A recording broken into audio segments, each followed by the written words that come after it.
because they organize other parasites. And they've got a whole station of or whole mechanism for parasitic control forever. So I think this Queen of England ought to be removed in that power. I don't give a shit about the woman. I don't care about that, other than I think she's probably twisted and destroyed by her association with the pedophiles and the entities that take over these guys. But that's an aside. But their power needs to be removed. Now, if I go to say that same statement on the soil in England or in Scotland or in Ireland still, I think, and Wales, I will be arrested for defaming the Queen or some spurious charge relating to the words I've just used, because I'm standing on, quote, the Queen's soil. Now, if I were to put a box or something and step up on that and say it, well, then I'm excused because I'm not standing on the Queen's territory. So these are weird little documentary fictions that are created in order to allow these people to exist and have control over us. You know, who would not rather stand on a box and not risk arrest, as opposed to stand on the soil, force the issue, and risk arrest? So they set up these mechanisms whereby there's the path of least resistance, ultimately leads into control. Now, this is a fiction. I'm saying the same words in both places. The earth under me attaches to the same planet. There's no line anywhere that the earth expresses that says the Queen owns this on this side and not that on the other side. This is all a fiction, backed by documents, which are a fiction. So it was sort of like, well, if they operate in that world and they're vulnerable to documents, then let's seize the initiative and take over the document mechanism from them. And that's basically what Gary is allowed to occur. Gary, I don't think, ever set up with the idea that he was going to create an organization. He was going to be the king of the world or anything.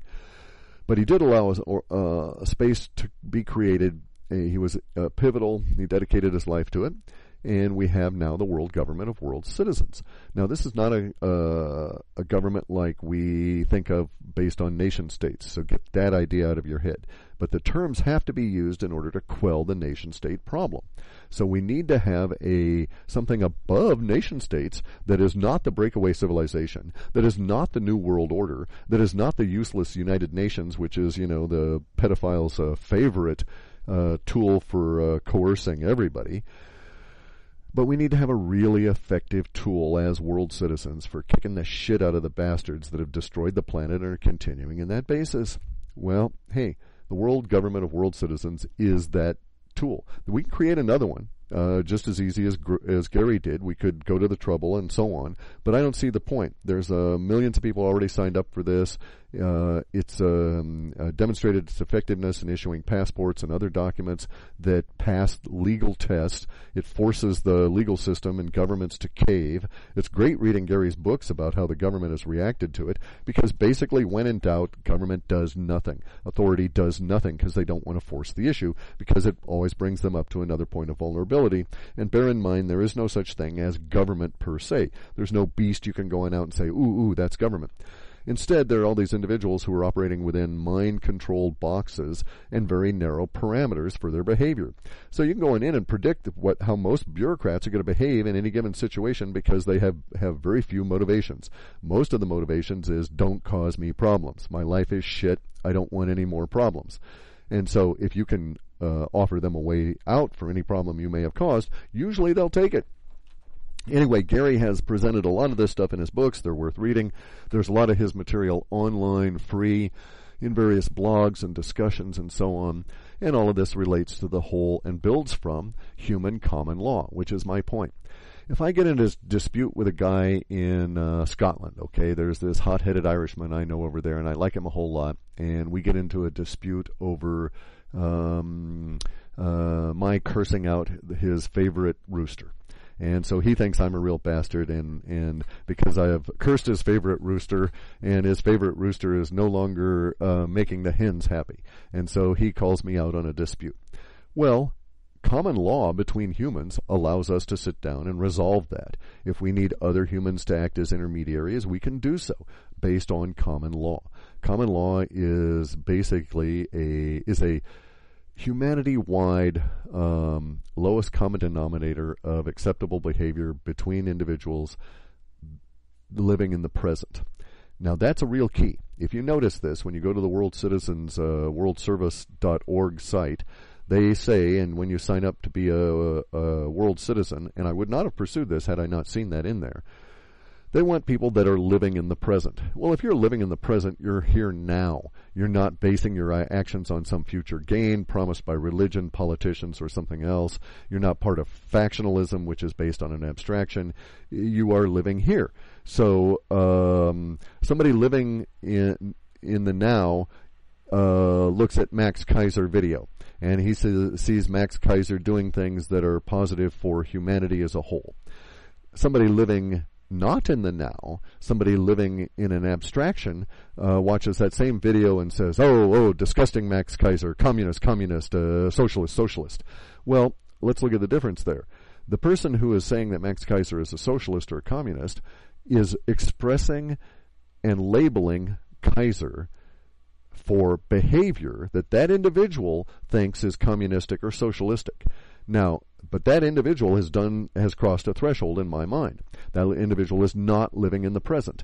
By labeling Max Kaiser a socialist or communist, it would allow this individual to be coerced into killing or doing atrocious things to Max, because he would not be dealing with a human being. He would be dealing with the abstraction in his mind of the socialist Max Kaiser or the communist Max Kaiser, not the human being Max Kaiser, who we all know and love, and who takes a real good care of us all, and is not mean to the wonderful woman in his show.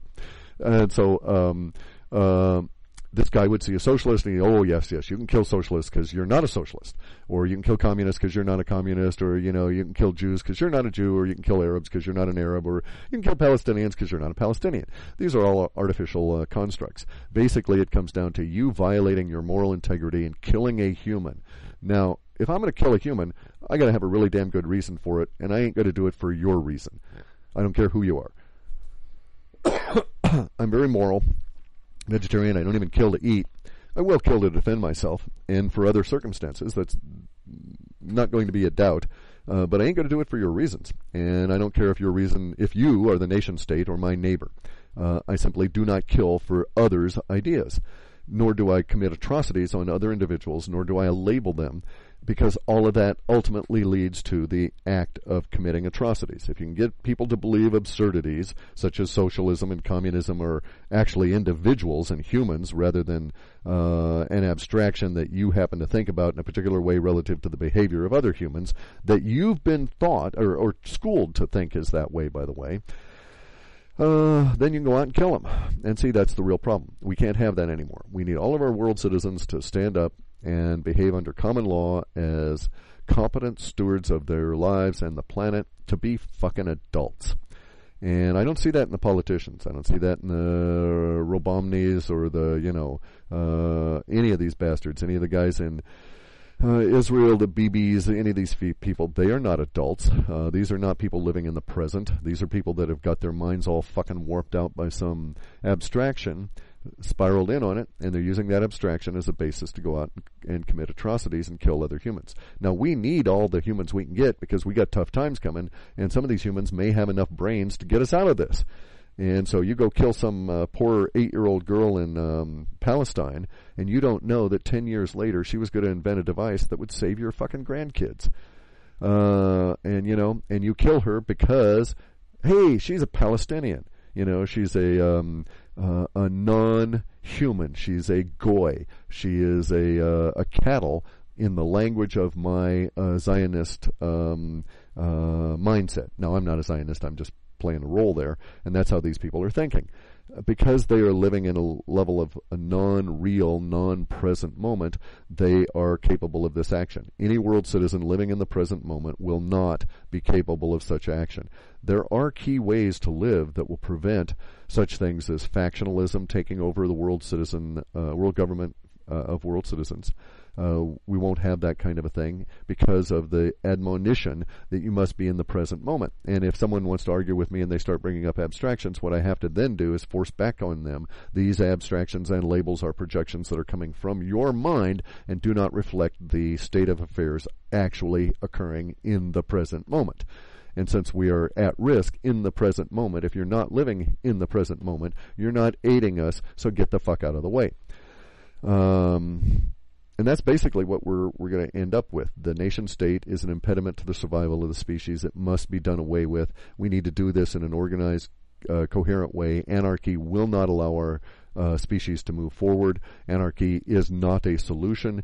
It is a sop to a damaged mind and an emotionally immature being. Emotionally mature beings are competent stewards of their lives and attempt to express that competency wherever they go and have their lives impact all other life positively. It is true that it is equally valid to be a negative being and try and create negative forces in the planet or in the universe. There's nothing saying the universe favors one over the other. But in general, competent citizens, or the competent citizen expression within common law, favors only a positive viewpoint. You might one day find us arguing that otherwise. So here's where we're at. I am thinking in terms of a dual sense, because when we come through this thing in next June, and we're all trying to put together a basic survival plan for the next few days, weeks, months, and so on, let us not forget that this is a marvelous opportunity to stop being fucktards and nation-state tools and start being true world citizens in a world government and collectively running our planet. Everybody wants to rule the world, so here's your chance. Go on out, become a member of some group, or declare yourselves independent of all groups and go that way. It's equally valid, but you won't have the power that you would get if you were part of the world government of world citizens. Which brings up something. This is based on common law. So here we have, for instance, this big brouhaha that has occurred over this past year of David Wilcock promoting this Section 8 fellow Drake and the idea of mass arrests, that we're going to be taking all of the evil bastards out. Now, David Wilcock is exhibiting gullible behavior. Okay, he believed the lies that were promulgated by the people that told him they were the truth, and he acted on them. It is the underlying nature of the thought, though, of these mass arrests that we need to examine. It was an attractive thought. Everybody liked it. Vast quantities of people thought this was just cool as shit, and that they just couldn't wait for it. And in fact, it was something of an internet sensation. And people in their otherwise right mind were emotionally captivated by the idea, at least for a few minutes. Why is this? Well, because it represents a true and real need. So in that sense, David Wilcock, even though he was gullible to the people that claimed to be accurate sources, he was expressing a real need that is flowing through humanity. We don't want to see this shit anymore, right? We want to get it all cleaned up and get back and get back on track, so to speak, as a human species, whatever that may mean.